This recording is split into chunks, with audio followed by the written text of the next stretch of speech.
In 1997, I attended this large rally with my dad in Washington, D.C.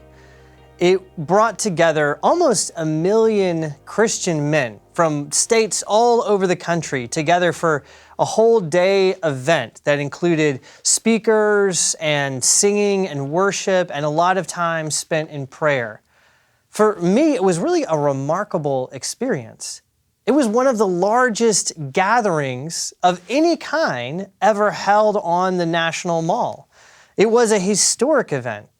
And I was only an adolescent at the time, but I remember it very vividly. I remember this endless sea, it felt like, this endless sea of men raising their hands in song, kneeling in prayer together, all there to recommit themselves to a life of faith and service to Christ, to being truthful and dependable in their relationships with one another, to forgiving each other, to being, in the words of the organizers themselves, to being promise keepers.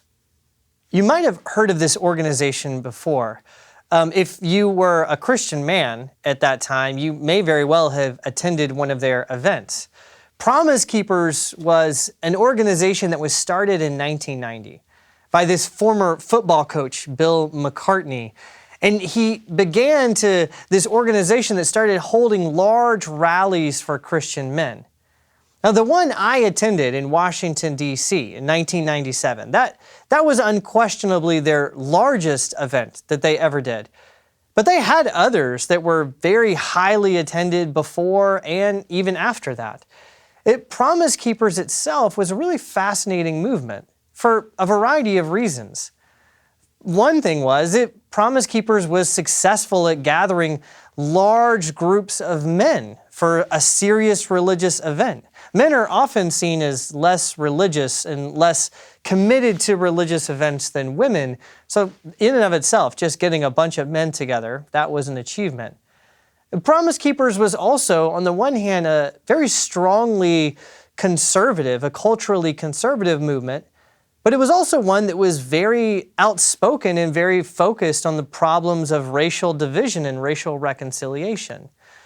But you know, one of the most interesting things about that movement, to me, one of the most interesting things about the movement is the name itself. The hundreds and thousands of men who attended these events at different times, they were responding to a call to be something specific. They were challenged to become something, to be men of integrity, to be men who were dependable, men you could count on. They were responding to this call to be promise keepers, men who kept their word. Or, to use the word that Paul uses in Galatians chapter 5 when he's talking about the fruit of the Spirit, they were responding to the call to faithfulness. That's what these men were committing themselves to. Now, this word that Paul uses in Galatians, this word for faithfulness, it's actually the Greek word pistis. And it's often translated as faith, but sometimes it can mean faithfulness. And this word is used in Scripture to describe God Himself. And take the Psalms, for instance.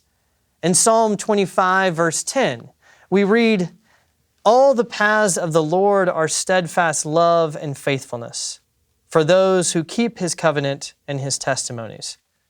And Psalm 36 says something very similar. "Your love, O Lord, reaches to the heavens, your faithfulness to the skies." And then again, the same thing in Psalm 33.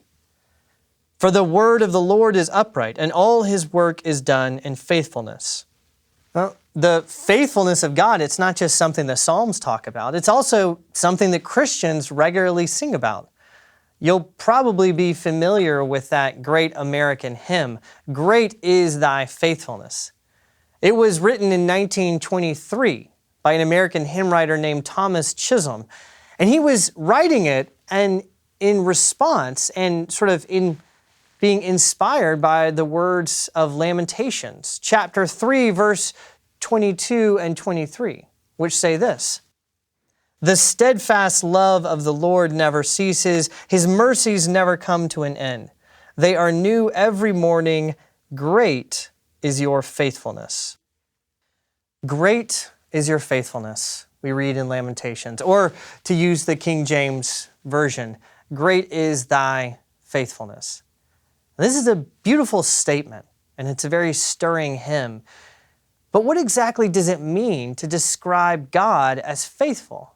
And how does this description of God as the faithful one in Scripture, how does that help us to understand what Paul means when he talks about faithfulness as one of the fruits of the Spirit, as one of the qualities of Christlikeness? Well, the biblical scholar Christopher Wright, he has a really good definition of faithfulness. He says that a faithful person is someone who is trustworthy, someone you can count on. Faithful people, he says, keep their word. They do what they promise. And more than that, faithful people are those who show themselves to be trustworthy over a long period of time. Faithful people are committed. They're in it for the long haul. You don't have to check up on them. You don't have to worry that even if they did a good job last week, they might let you down this week. Faithfulness is the character of somebody you know you can simply rely on all the time. And that's what the Bible means when it speaks of God's faithfulness. It means that God is trustworthy, that you can count on Him, that He's dependable, that He'll do what He's promised to do, and you can rely on Him over the long haul. And you know, if you read the story of God with His travels with the people of God, throughout Scripture, you can see that the people of Israel, they learned this over a long period of time in their relationship with God. They learned that He was trustworthy. In Genesis chapter 12, that's where their relationship with Him first begins. When God speaks to a man named Abram and he promises to bless him, and He promises that He will bless him and that He will bless his children and his children's children and all of the earth through him. That was how Israel's relationship with their God started, with this promise, with God's commitment to them. And over time, over many, many successive generations, God showed Himself to be faithful to that promise. The same can't really be said for Israel, of course. They were often unfaithful. They broke their promises regularly. They were untrustworthy. You know, if Christopher Wright is correct in saying that faithfulness describes the character of someone who you can rely on, really the only thing about Israel that you could say you can rely on is that you can rely on them to be people who are going to be unfaithful, who are going to break their word. And yet, through it all, God persevered. He didn't waver in the promises that He made or in His commitment to them. You know, one of the most beautiful portrayals of this, of what it means to be faithful, how God is faithful, comes in the book of Hosea, one of the Old Testament prophets. And in that book, the faithlessness of the people of Israel is portrayed through the story of an unfaithful wife. A wife that Hosea the prophet marries, this woman Gomer, who continues to engage in promiscuity and in adultery. She is continually faithless toward Hosea time and again. And yet, her husband continues to bring her back, even after she has been unfaithful, even after she has had children. Despite all of her infidelity, Hosea remains faithfully committed to his wife. And that's the book's portrayal of the faithfulness of God. And you know, this theme of God's faithfulness, this isn't just an Old Testament theme, how God was with the people of Israel. This is picked up in the New Testament as well. God is frequently described as faithful, that when we are faithless, He continues to be faithful.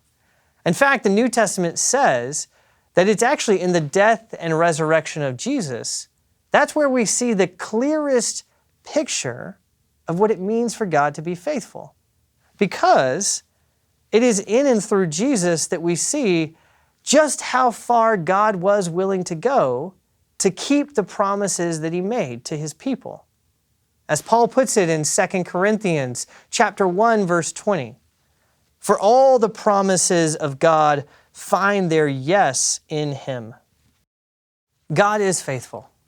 All of His promises find their yes, their fulfillment, their perfect completion, God's commitment in the person of Jesus Christ.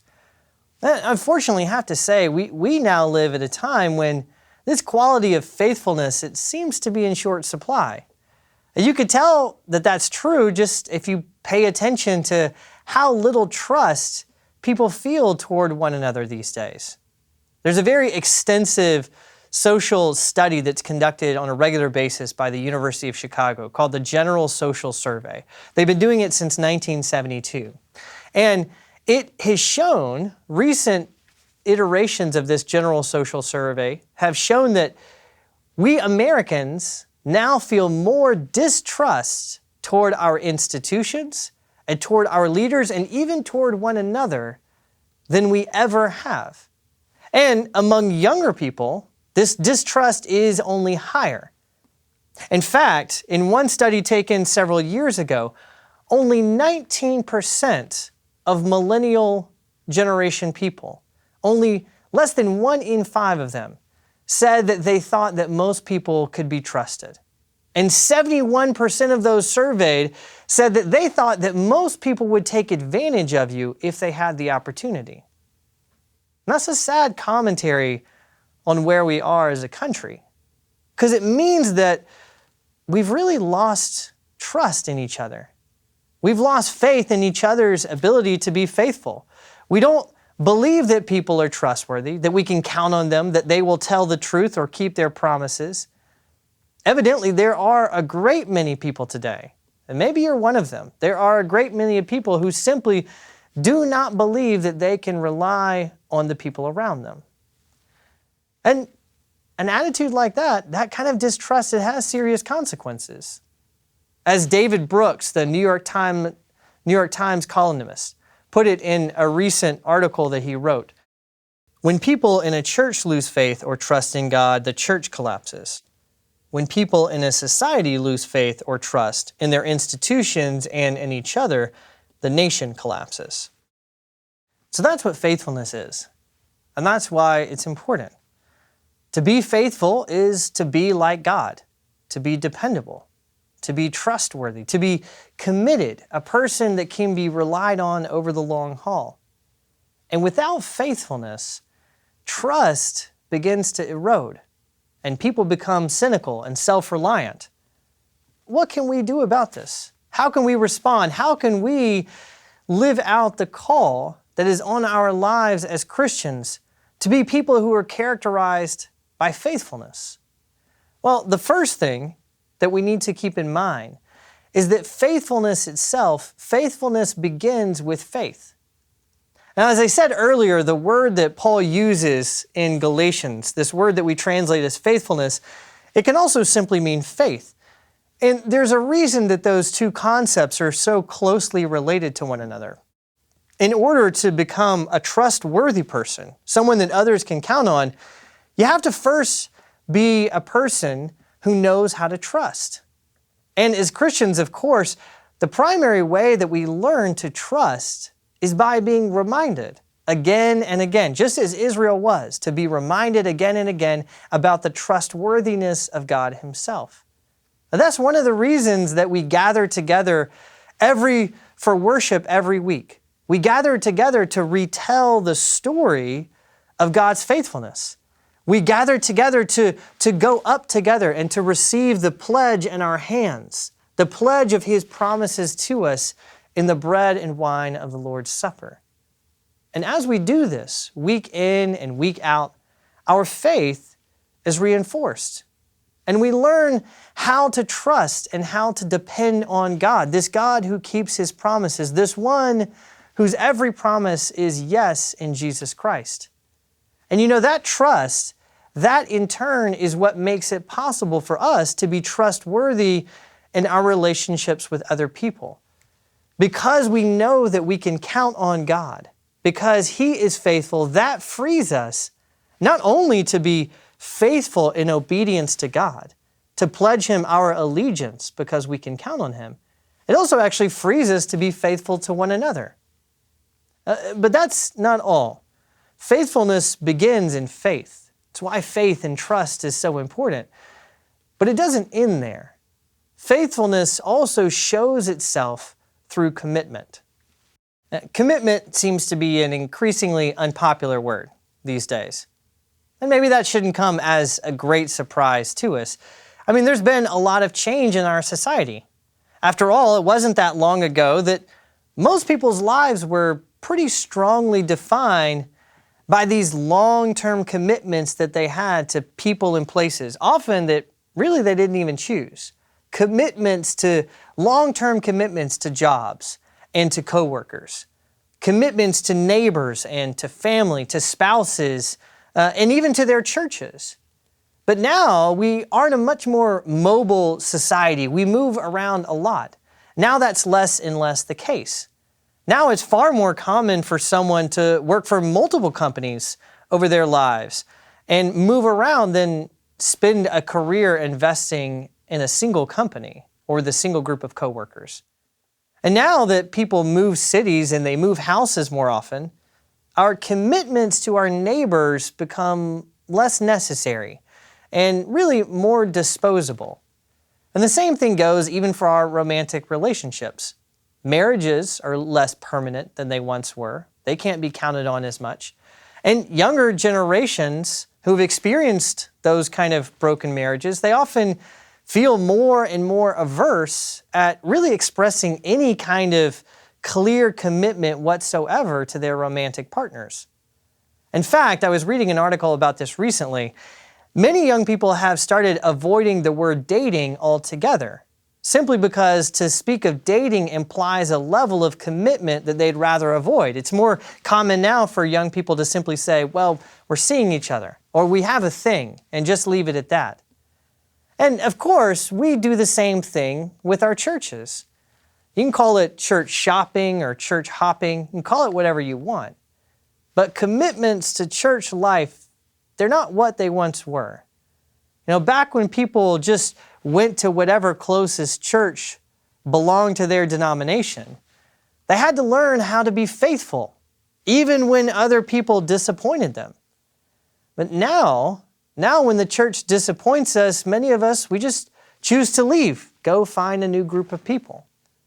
And don't get me wrong, I'm not trying to criticize other people here. Maybe that sounds harsh coming from a member of the clergy.